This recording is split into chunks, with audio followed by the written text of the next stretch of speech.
Good morning, guys. It's Mrs. D. I wanted to do a few of these writing videos to keep checking in with you guys because as we crawl towards narrative, you're going to need an awful lot of things in a narrative. Some of you maybe understand that already because you kind of dabble with creative writing, and some of you have never dabbled with creative writing, and you might be under the impression that it's very straightforward. You come up with a story and you just tell that story. There's weird things involved in that. So today I've had villain monologues on the brain, and I thought we'd chat. Often you have an antagonist. You're not required to. There are books that manage to kind of go through without a discernible villain.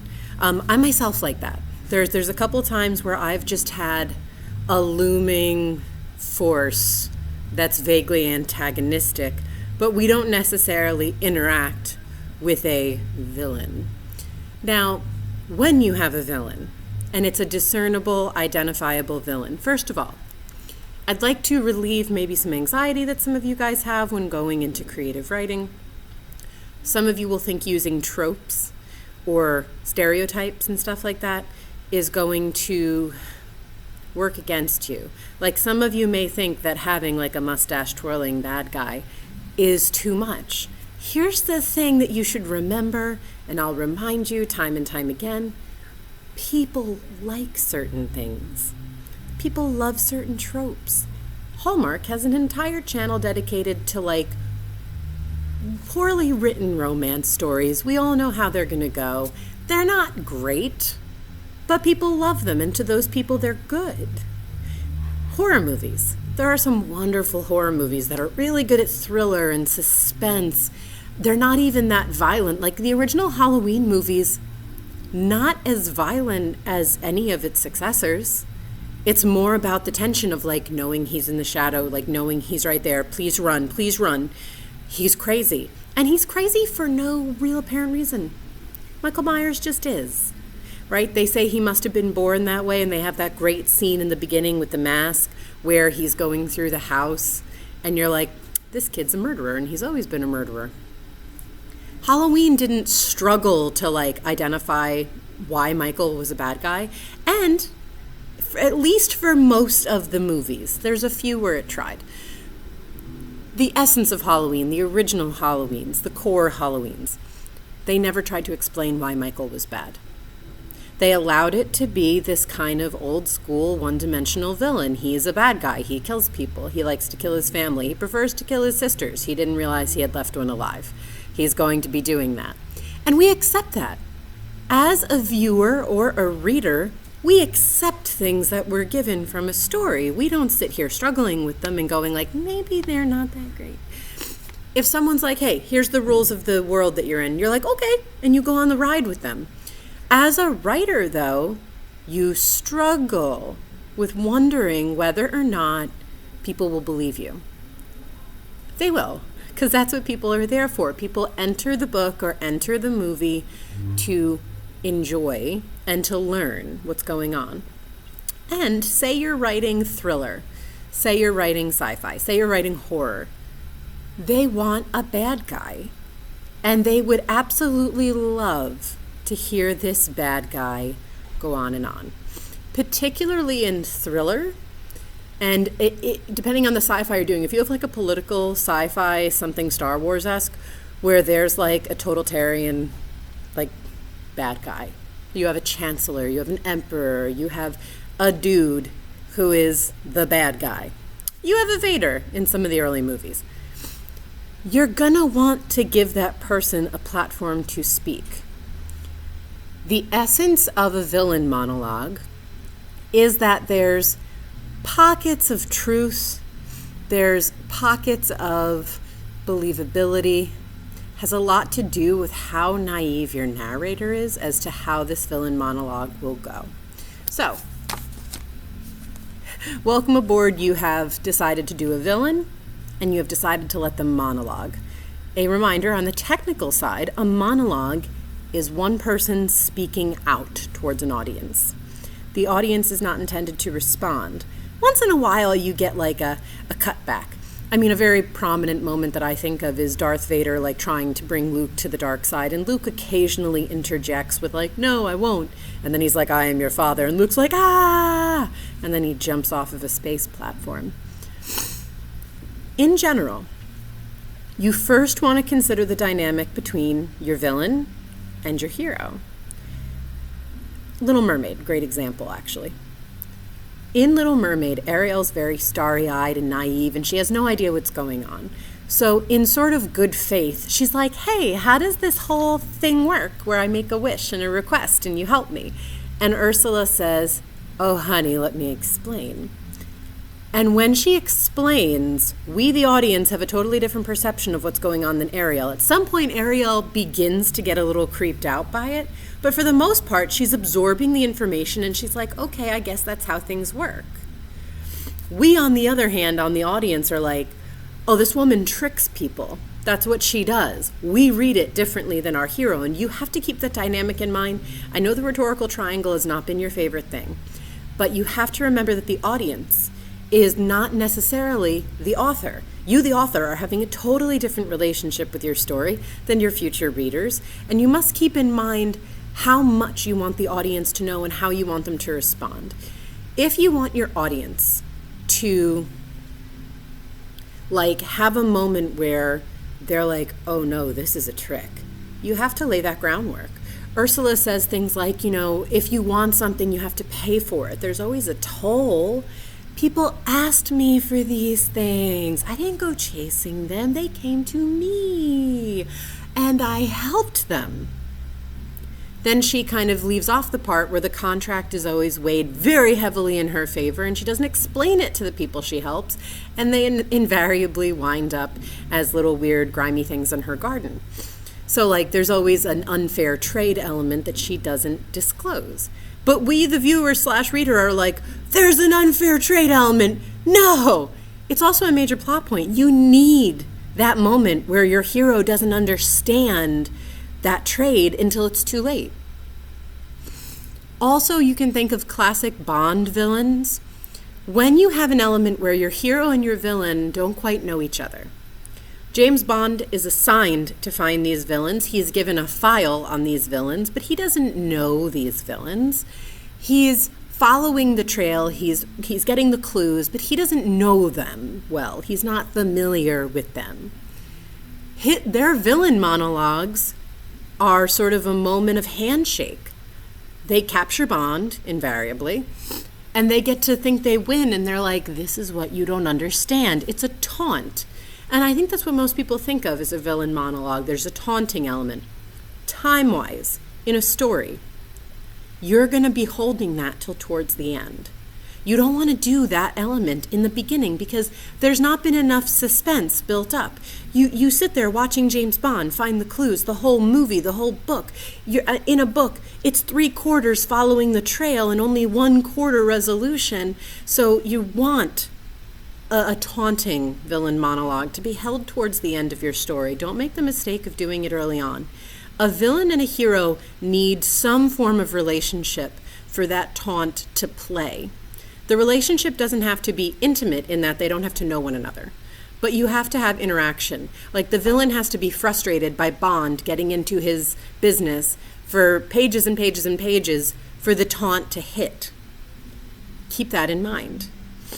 Another way that the villains interact with heroes is when they know them quite well.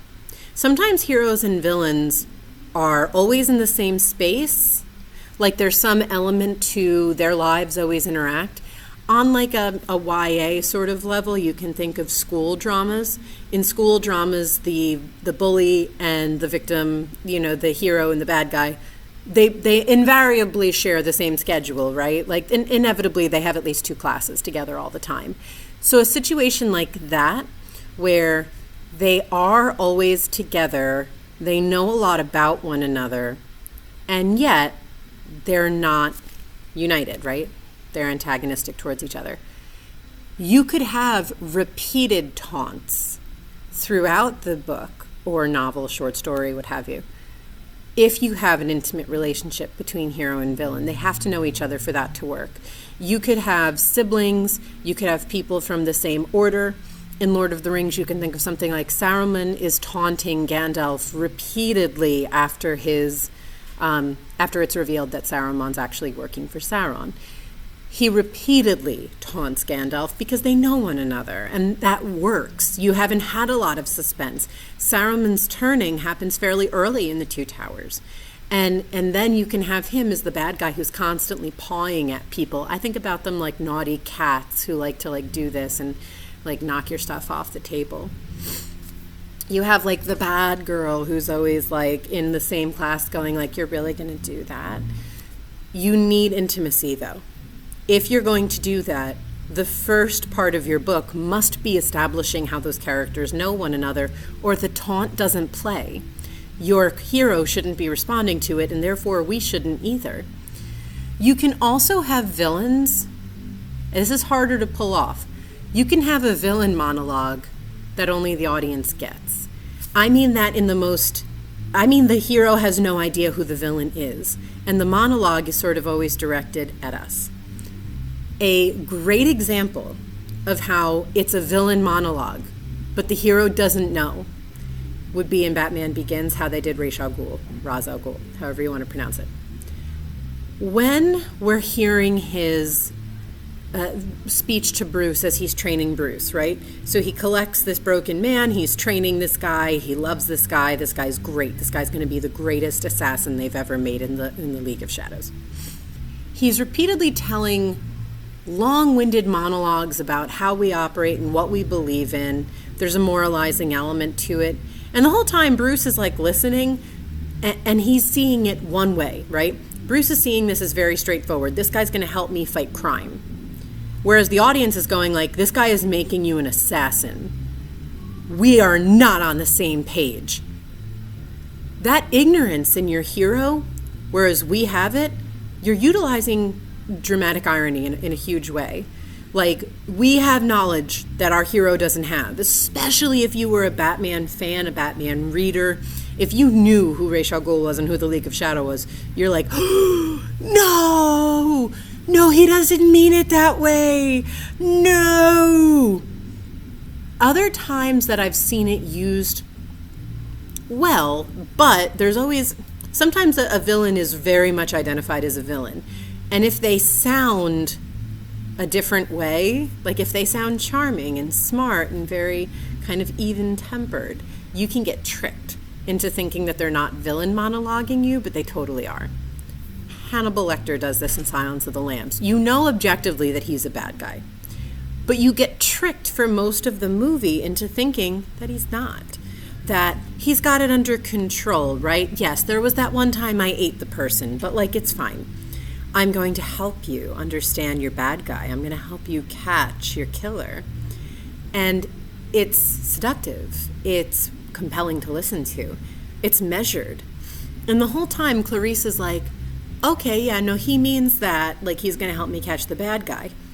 If the viewer is smart, the viewer is oh no, he's playing chess, and you are just one of his pieces on the board. He's just moving you where he needs to move you to get where he's going. But even we, the viewer, are kind of but is he just doing it to entertain himself, or is he doing it towards sort of a nefarious end? And of course it's towards a nefarious end. Of course he's the villain. You have to give some consideration when choosing villain monologue as to how charming, how compelling your villain is. Do you have a straight-up bad guy? Do you have Scar standing before the hyenas saying, I am going to kill the king and then y'all will eat?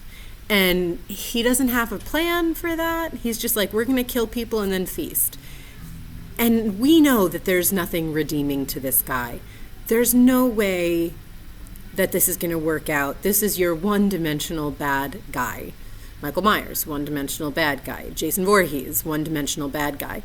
They shouldn't be any more complex than we have a bad idea that we are very much for, and we are going to see it through to its end. Those guys, even if Scar comes across as charming, he usually comes across as charming to the wrong people. You don't have a hero convinced that Scar's saying the right thing. Same thing with Jason or Michael Myers, should they talk. They really don't. But you shouldn't have them tricking a hero.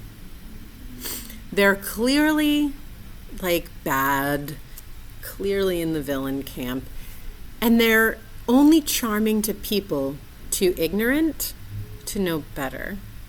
We never think their followers are great. We don't think that their followers are really all that smart. We never think their followers are all that redeemable. There's a real element to like those people. Like there's always a them element where we've shoved away the followers of the villain. Now, that's something to look at. Who did we disenfranchise and other and push aside that we've permitted this villain, a populace, to control? Joker's really good at this too. You look around at the people the Joker has convinced to follow him, and you're never like, oh, these are great people. You're always like, eesh. However, how have we disenfranchised them? How have we pushed them there?